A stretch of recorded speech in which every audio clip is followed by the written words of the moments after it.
Brought to you by Penguin.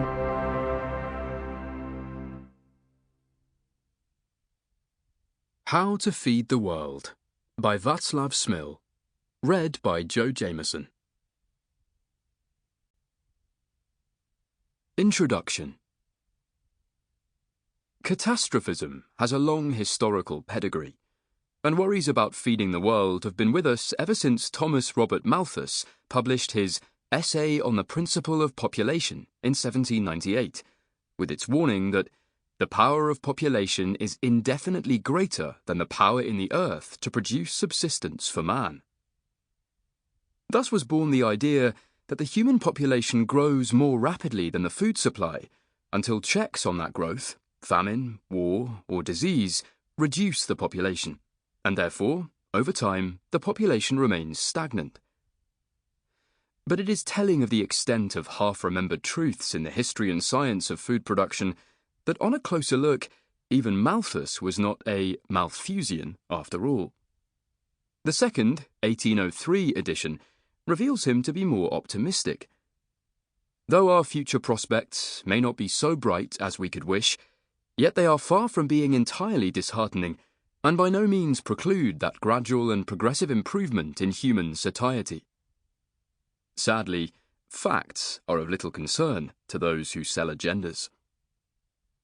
As the global population continues to grow, and as environmental worries increase, concerns about feeding the world remain, and some of them are rather dire.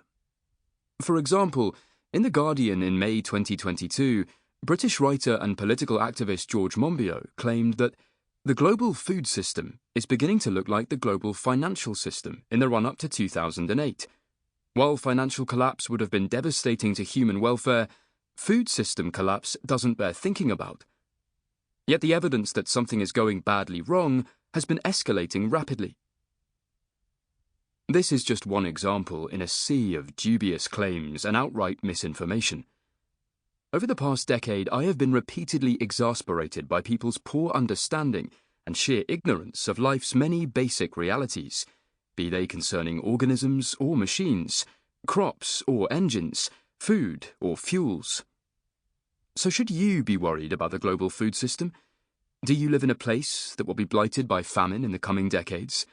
Is society going to collapse? The short answer is probably not. A fuller answer, which draws on the history of food production and the latest scientific understanding, explaining some key biophysical factors like photosynthetic efficiency and nutrient needs, is longer, about the length of this book. If you are looking for a text about stunningly disruptive innovations that will soon revolutionize the food system, this is not that book. This is the opposite. It argues for the power of incremental changes, the sorts of things often ignored by the media and writers of popular non-fiction, who instead focus on the unrealistic. Moreover, I do not understand the need for hyperbolic and incorrect statements when the actual numbers are newsworthy and attention-grabbing enough. For example, global food production now averages about 3,000 kilocalories per person. Daily global food waste is about 1,000 kilocalories per person, and yet there is no urgency about changing that.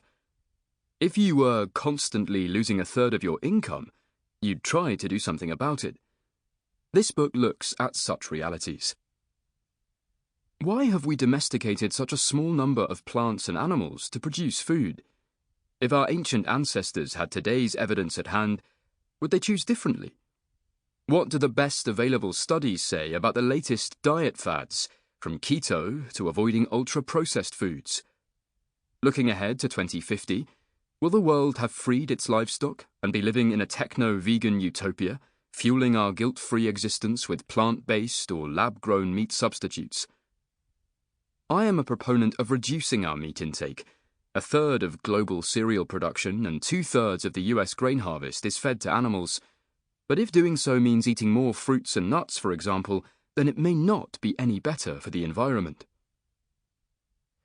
What about organic farming? Is that the panacea?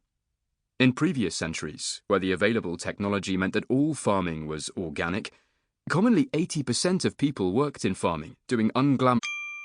Sample complete. Ready to continue?